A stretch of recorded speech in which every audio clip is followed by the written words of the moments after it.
Hi everyone! Today we're gonna learn how to describe people in English. We will focus on two things: appearance and personality. This is Fatma Ahmed. Let's go! تخيلوا كده معايا إن حد سألكم عن وصف شخص بالإنجليزي. How to describe people in English. We will focus on two things: appearance and personality. النهاردة هنتعلم ازاي نوصف الاشخاص بالانجلش. علشان نتعلم ده محتاجين نعرف احنا هنوصف الخارج رفيع تخين ولا هنوصف شكله الداخلي، صفاته الداخلية، هل هو طيب، صديق كويس، كريم، متكبر. فالنهاردة هنعرف كل ده. Let's go.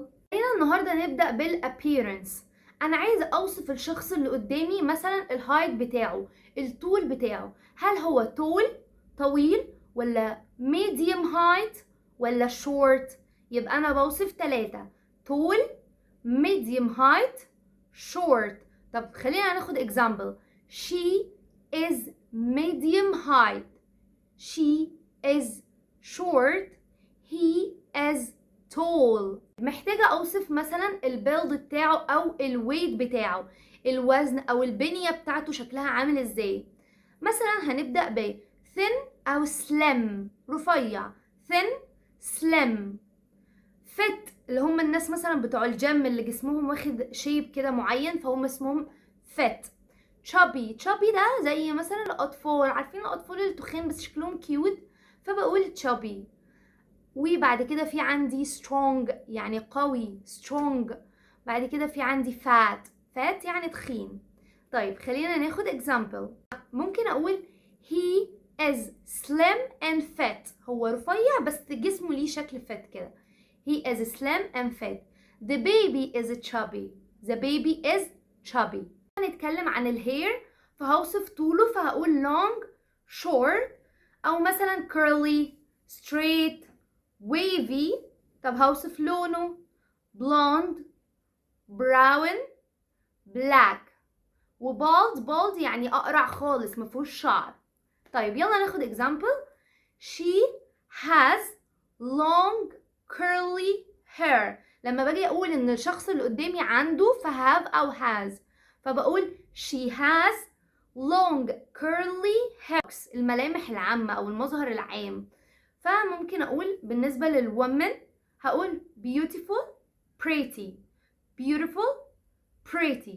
طب الرجل عايزة اقول ان هو شكله حلو قوي بقول handsome. handsome، beautiful، pretty. good looking كويس شكلها حلو good looking. cute، young or old لو عايزة اوصف حد ان هو ده صغير كبير فبقول young old. example. he is young and good looking. he is young and good looking. she is old and beautiful. she is pretty. خلينا بقى نبدأ بالpersonality، الشخص من الداخل. فهقول مثلا الpositive personality، الشخص الصفات الإيجابية: kind، friendly، funny، confident. she is very friendly and confident. she is very friendly and confident.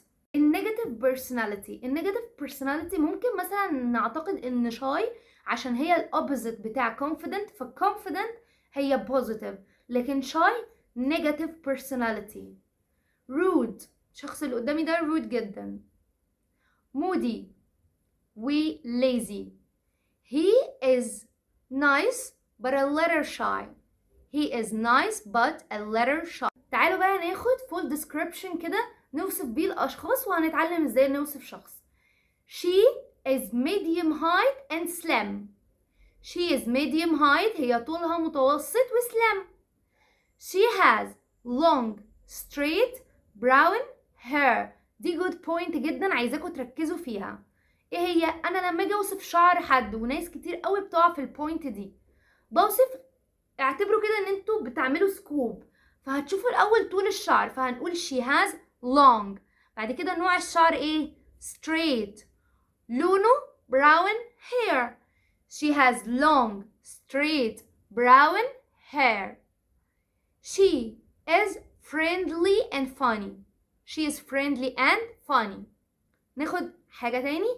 He is tall and strong. He is tall هو طويل و strong قوي.